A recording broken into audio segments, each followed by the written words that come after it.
Merci. Voilà, bienvenue pour un vendredi 13, hein, comme je l'ai dit à l'instant. Oui, oui. Et puis je crois que le sujet est ardu ce matin.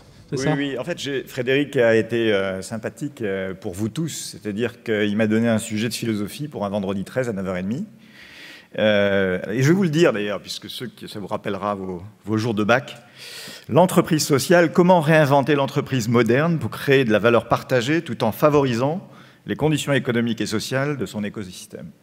Donc on va se lancer et on va essayer de voir, j'ai un peu compris l'allusion en fait, comment réinventer une entreprise quand on pense à IBM, qui s'est largement réinventé ces dernières années, depuis les années 90, il y a peut-être des enseignements à tirer.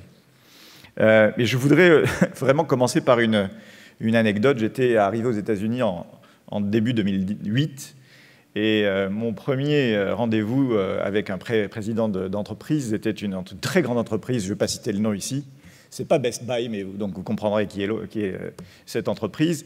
Une très grande entreprise de consumer électronique aux États-Unis et qui me décrivait son plan de retournement. Et au fur et à mesure, et cet homme était un homme extrêmement intelligent, extrêmement respecté dans la communauté des présidents, dans le retail, dans la distribution. Et franchement, au fur et à mesure qu'il déroulait son plan d'action, le malaise s'installait. Cette entreprise était en difficulté, elle perdait des clients, elle ne savait pas se différencier, ses collaborateurs étaient extrêmement démotivés. Il y avait des espèces de conflits apparents quand vous rentriez dans un magasin. Vous voyez deux collaborateurs se battant pour le même client. Et tout ce qu'il décrivait était finalement à l'inverse de ce que nous pensions, nous, l'équipe IBM, être nécessaire pour l'entreprise. Nous pensions qu'il fallait continuer dans l'innovation pour se différencier. Nous pensions qu'il fallait que cette entreprise soit beaucoup plus collaborative plutôt que, je dirais, en contention permanente. Et nous pensions qu'elle devait avoir un rôle social, un rôle sociétal, et qu'elle puisse s'intégrer, s'insérer dans les communautés dans lesquelles elle était installée. Franchement, enfin, la définition de ce qu'il faisait était absolument l'inverse. Mais c'est facile à dire début 2008, mais ce qui est extraordinaire, c'est que cette entreprise de 35 000 employés est juste morte. Elle a été liquidée en 2009. Liquidée. Nous autres entreprises, nous savons que nous sommes mortels, pour paraphraser une phrase célèbre sur les civilisations. Et en l'occurrence, c'est le cas. Cette entreprise a été perdue corps et biens, et évidemment, les milliers de magasins ont été fermés. Et soyez en passant, le trou dans l'eau s'est refermé. Les concurrents, Best Buy, Walmart, ont pris les clients. Donc, c'était une chose assez intéressante parce que ça ressemble un petit peu à ce que nous essayons de prôner quand on discute avec nos clients. La première des choses, effectivement, c'est la montée en valeur et l'innovation pour réinventer une entreprise, rater une mutation technologique, en tout cas dans nos métiers, et je ne veux pas parler de mes confrères, mais dans nos métiers, rater une mutation technologique, c'est peut-être se mettre en danger de mort. Ça a été le cas pour IBM dans les années 90. Le client serveur était quelque chose que les gens d'IBM à l'époque avaient nié avec beaucoup d'arrogance, il faut le dire. Et je pense que si la trésorerie d'IBM n'avait pas été ce qu'elle était à ce moment-là, l'entreprise IBM serait morte. Il faut par conséquent toujours fonctionner sur l'innovation et l'augmentation de valeur. Une des choses dont je voulais vous parler ici, parce que ça fait partie un peu de notre actualité, c'est quels sont les freins à cette innovation. Figurez-vous qu'un grand nombre de freins à l'innovation, et notamment technologique dans l'entreprise, c'est précisément les infrastructures informatiques. Alors nous pensons à IBM avoir tout résolu, mais en fait la réalité nous oblige à dire que aujourd'hui, quand vous regardez le budget informatique des entreprises, 70% est consacré juste à la maintenance et aux opérations d'infrastructure. Si vous êtes un DSI, vous avez le choix, évidemment, de consacrer vos deniers à des projets d'innovation, de valeur ajoutée, qui vont soit à jouer sur la top line, c'est-à-dire sur le revenu d'entreprise, soit sur la bottom line, c'est-à-dire sur les coûts. Mais vous avez l'impérieuse nécessité de vous adapter à votre environnement, à créer l'innovation. Mais si 70% de votre budget au début de l'année est amputé juste pour des problèmes d'infrastructure, vous ne pouvez pas le faire. Et c'est un des problèmes que nous avons. La mise à jour des infrastructures provoque, par exemple, 50% des pannes. Il faut 4 mois pour écrire une application et 18 mois pour la déployer. Je pourrais donner d'autres exemples. Il y a à peu près un tiers des projets qui ne voient jamais le jour, mesdames et messieurs, vous le savez. Donc, ces choses d'informatique, d'infrastructure sont devenues, et il faut le dire, le problème de l'infrastructure, alors que ça devait être un moteur, c'est devenu un frein à l'innovation. Il faut absolument trouver une autre façon de faire. Il faut trouver une autre façon de faire. Il doit y avoir un meilleur moyen. Alors, cette actualité dont nous parlons aujourd'hui, c'est précisément des systèmes, pratiquement des systèmes experts, qui doivent normalement s'auto-configurer, faire l'autodiagnostic, faire en sorte que nous sommes dans une entreprise, dans des entreprises aujourd'hui qui ont à travers le web évidemment des milliers d'accès simultanés. Et vous savez que les utilisateurs sont absolument sans pitié. Si vous n'avez pas une réponse, un temps de réponse inférieur à la seconde, vous êtes en dehors du marché. Comment faire? Vous avez à la fois des coûts d'infrastructure qui explosent, les complexités qui explosent, et en même temps des utilisateurs, des consommateurs qui sont de plus en plus exigeants, vous le savez. Le sujet, c'est effectivement de mettre en forme des systèmes qui soient pratiquement des systèmes intégrés et experts, à qui vous puissiez donner des objectifs de temps de réponse, de calibration d'application, d'accès simultané. Vous parlez simplement à la console en expliquant ce que vous voulez faire, et le système doit pouvoir s'auto-configurer. Nous sommes rentrés aujourd'hui dans cette nouvelle ère qui va, je pense, permettre de résoudre ces problèmes assez drastiques d'infrastructure qui sont, encore une fois, les freins à l'innovation. Nous parlons vraiment d'intelligence artificielle. Vous savez que pour ceux qui étaient l'an dernier à Courchevel, je vous avais parlé de notre ordinateur Watson, le super ordinateur qui avait gagné le jeu Jeopardy aux États-Unis, contre les 2 meilleurs joueurs de tous les temps. Enfin, et j'avais dit qu'il avait été capable de traiter des millions de données en moins d'une seconde, en temps réel, mais surtout de parler en langage naturel, de se jouer des jeux de mots, de se jouer des fondrières du langage, et de communiquer en fait avec l'humain. Évidemment, depuis cette époque-là, Watson a continué de progresser, et il est maintenant utilisé dans un certain nombre d'applications, et une qui nous est particulièrement chère, franchement, c'est dans le domaine de la santé. Nous avons parlé avec une femme exceptionnelle, je pense, qui s'appelle Angela Brally, qui est la présidente de WellPoint. WellPoint, c'est le premier assureur de santé américain. C'est-à-dire un tiers des Américains, c'est un peu l'espèce de la CNAM. Mais vous savez que ce sont des entreprises privées aux États-Unis, et WellPoint assure un tiers des Américains sur la santé. Et le problème de santé aux États-Unis, le problème des dépenses de santé, est un problème qui est explosif. Nous avons décidé de transformer Watson en cancérologue.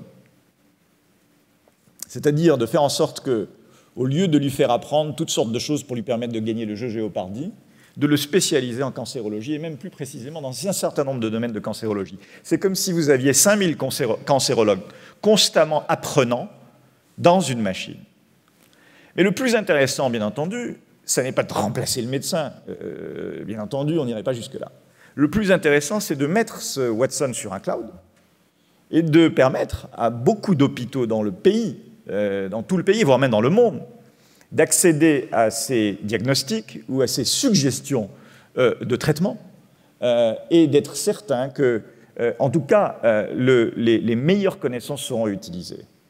Voilà un petit peu ce que nous sommes en train de faire. Et quand on a parlé de ça, c'est Angela qui en a eu l'idée, elle a dit c'est le monde de la santé qui risque d'être transformé parce que vous savez que ce qu'elle appelle information-based medicine, c'est-à-dire des décisions de diagnostic, mais de traitement qui sont fondées sur des faits, ne sont faits que dans 50% des cas. La plupart du temps, les médecins inventent. Imaginent des traitements qui ne sont pas basés sur des données et sur des faits. Et donc, c'est comme s'ils jouent à pile ou face, et à ce moment-là, bien entendu, ça peut coûter beaucoup plus cher. Le traitement peut coûter beaucoup plus cher et s'avérer évidemment pas très optimal. Donc nous sommes dans une approche où ces systèmes s'auto-configurent, vont maintenant nous aider à réfléchir parce qu'ils ont emmagasiné ces raisonnements et ces logiciels neuronaux qui permettent d'associer des informations, un peu comme notre cerveau. Il ne nous reste qu'une seule chose au fond, mesdames et messieurs, c'est d'apprendre à ces ordinateurs à penser. C'est un petit peu plus compliqué. Seuls les humains savent penser jusqu'à présent. Mais si les ordinateurs pouvaient penser, c'est-à-dire apprendre et ensuite penser, là, on irait un peu plus loin. Je vais vous donner un autre exemple d'innovation, et celui-là est assez intéressant. Ce dont je vous ai parlé sur Wellpoint, nous le faisons, ça existe, et c'est faisable. C'est avec la technologie d'aujourd'hui. Mais nous avons fait un partenariat aux Pays-Bas avec le Astron, et pour construire le plus puissant radiotélescope du monde. Alors l'objectif, évidemment, c'est d'essayer de percer les secrets de l'univers, de remonter 13 milliards d'années en avant, 13 milliards d'années-lumière en avant, et d'essayer de comprendre le Big Bang. Comment ils ont fait ça? Ils ont pris simplement 1 km² et ils ont déployé 3000 antennes qui vont constamment accumuler de la donnée. Et en fait, ce qu'il dit, c'est l'acquisition de données va être chaque jour 2 fois le trafic Internet mondial. 2 fois le trafic Internet mondial. Et donc, ils veulent être prêts pour 2024. Alors, on a utilisé la loi de Moore, Stéphane, on s'est dit, bon, est-ce que les ordinateurs, en 2024, avec la loi de Moore, c'est-à-dire 18 mois, 2 fois plus puissants, pourront traiter ces données? La réponse est non.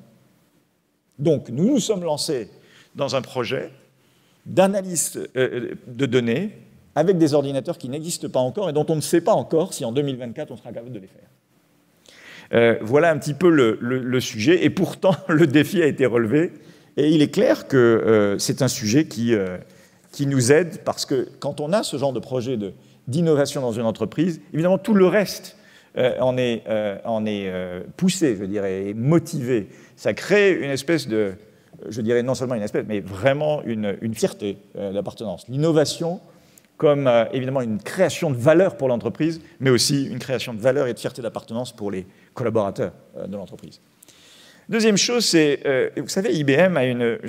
plus j'entends les gens parler d'IBM, et plus je dis, mais c'est très drôle, est-ce que c'est vraiment l'entreprise dans laquelle on est? On a tellement changé, peut-être qu'on n'en parle pas assez.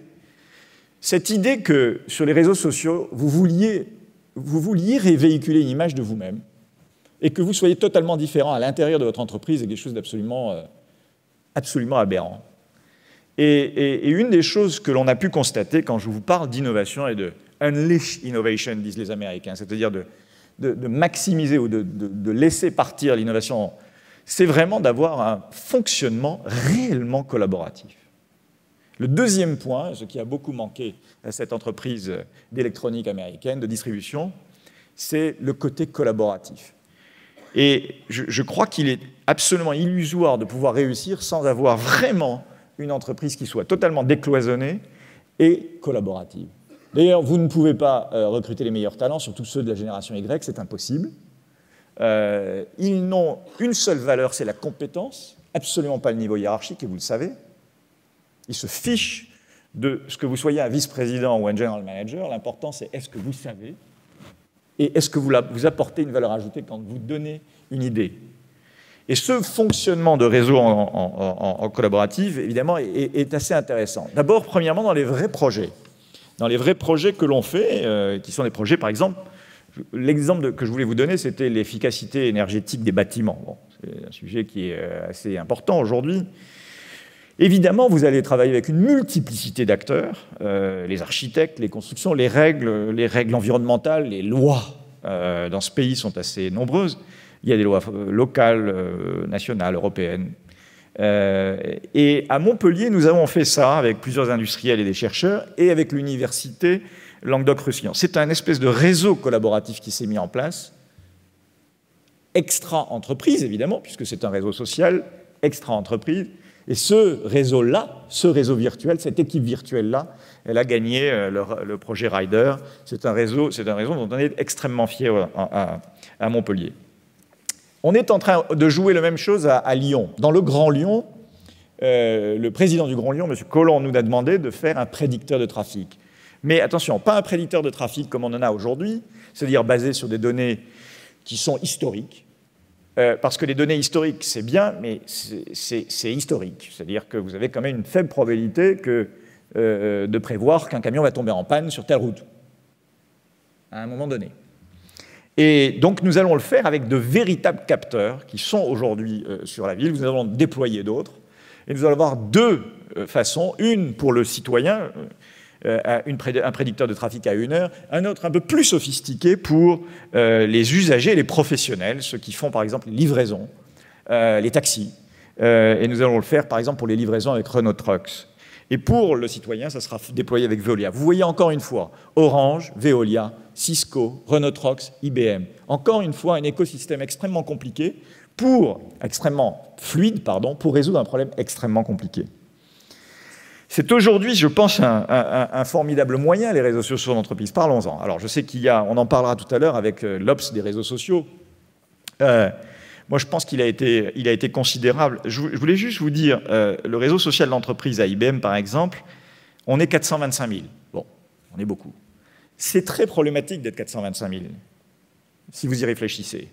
Vous avez un risque d'être cloisonné par pays, cloisonné par silo, cloisonné par business unit. Le vrai problème d'IBM, c'est de répondre aux besoins de ses clients. Nous avons 75 000 communautés mondiales en ligne, 22 000 blogs d'experts, 55% des IBMR visitent chaque fois et font partie de ces communautés. 55% des IBMR sur les 420 000. Et ils peuvent être évidemment de n'importe quel pays que ce soit. Il peut y avoir un Français, un Indien et quelqu'un à Toronto, par exemple sur un problème complexe de développement de logiciels. C'est ces réseaux virtuels qui se mettent en place et qui s'attribuent, bien entendu, des tâches et qui non seulement se partagent des informations, mais s'attribuent des tâches. Nos collaborateurs, au-delà des réseaux sociaux internes d'entreprise, je peux aller beaucoup plus loin, mais sans ça, évidemment, pas d'innovation possible dans une entreprise aussi grosse qu'IBM. Vous imaginez, ce sont des petites communautés qui sont là et qui font, en fait, avancer IBM. Pratiquement des intra-entrepreneurs. Ce qui se passe avec Twitter et Facebook, et c'est aussi apprendre à échanger avec l'extérieur. Alors l'idée, je le dis toujours, on peut échanger avec ses clients à travers Twitter, maintenant encore plus facilement, mais aussi avec les médias. Par exemple, à 6 h du matin, j'étais encore dans mon lit, j'entends Stéphane Soumier qui dit « L'action IBM a dépassé les $200, c'est devenu la plus grande société de services ». Et il insistait, Stéphane, il insistait sur la réinvention d'IBM par les services, ce qui est vrai, il a tout à fait raison. Et je lui envoie un tweet en lui disant « Mais Stéphane, tout de même, ce qui rend le business de modèle d'IBM unique et qui fait que peut-être on a dépassé les $200, c'est aussi que c'est devenu une formidable entreprise de développement de logiciels. Et nous en savons quelque chose, nous, à IBM France, où on a le 3e laboratoire de développement de logiciels mondial. Et donc j'envoie le tweet. Stéphane me rappelle en me disant « Alain, est-ce que vous ne voulez pas passer sur le journal de 7h30 pour en parler précisément ?» Donc, je pense sincèrement que cette histoire, qui est une histoire vraie, je veux dire, il l'a même lui-même communiqué sur Twitter, nous prouve que cette collaboration maintenant devient virale et extrêmement, extrêmement efficace. Et c'est pour ça qu'on parle non seulement de réseau social, mais franchement de social business, c'est-à-dire vraiment des affaires en réseau social. Laissez-moi terminer aussi pour le 3e élément qui nous semble le plus important, et ça sera ma conclusion, parce que je pense que une entreprise qui, comme IBM, a duré 100 ans. IBM France est en France depuis 1914, IBM dans le monde a été créé en 1911. Et pour être crédible et valorisé, vous savez qu'on a cette idée chevillée au corps qu'on est prêt à absolument tout changer et tout transformer, à l'exception de nos valeurs. Et j'ai le sentiment que si nous n'apportons pas aux sociétés dans lesquelles nous opérons, sociétés aux corps sociaux, ici en France par exemple, la valeur et la collaboration qui est celle qui est du devoir d'une grande entreprise, nous ne faisons pas notre travail. Et je pense en retour que nous n'avons pas des collaborateurs motivés. Donc pour le centenaire, ce que nous avons fait, je pense que tout le monde peut y penser. Je sais que le BCG est venu me voir en me disant nous aimerions fêter nos 50 ans. Comment faire pour faire un pied aussi bien que vous écoutez, ce que l'on a fait, simplement, on n'a pas voulu aller dans les médias, parler de nos 100 ans. Ce sont les médias qui en ont parlé, mais on n'a pas vraiment essayé de faire ça. On a fait ça un peu sous le radar, Loki. Mais une des choses très importantes, c'est qu'on a décidé que chacun d'entre nous à IBM, les 11 000 collaborateurs, donnerait une journée de leur temps en mécénat de compétences, pour une cause qui leur est chère, n'importe laquelle. Essayer de rendre à la société ce que la société nous a donné, c'est quelque chose qui, à mon avis, a plus que du sens. On a été au-delà de nos espérances. On a eu à peu près plusieurs dizaines de milliers d'heures de travaux d'intérêts généraux et de mécénat de compétences ont été faits avec le service d'action de Martin Hirsch, par exemple, avec la Croix-Rouge, avec, pour moi en tout cas, dans les zones d'éducation prioritaire, à titre personnel, dans les lycées. Et nous allons plus loin. IBM, qui est une entreprise de technologie, et je le dis avec amitié à Guy Mamoumani ici, qui est le patron du Syntec numérique, à 4% de ses employés qui sont en situation de handicap. 4%. Et il est très difficile, je le sais, parce qu'il a donné un objectif assez ambitieux au Syntec numérique, aux entreprises qui font partie du Syntec. Nous avons déjà 4% d'apprentis à IBM, et nous allons très très rapidement nous conformer à la règle des 5%. Un tiers de nos exécutifs sont des femmes. Ça, c'est pas assez, en revanche, on devrait être 50%. Et l'engagement citoyen, par conséquent, d'IBM, pour nous, c'est une façon d'être en adéquation avec l'image que nous souhaitons projeter sur le plan des médias à l'extérieur, l'innovation technologique, le côté collaboratif, en interne, mais aussi avec nos clients, et l'engagement sociétal. Voilà, en fait, les 3 principes pour conserver une entreprise qui, à la fois, est motivée et apporte à son écosystème. J'espère avoir répondu au devoir de philosophie que tu m'as proposé, mon cher Stéphane. Merci, Alain. On peut vous applaudir.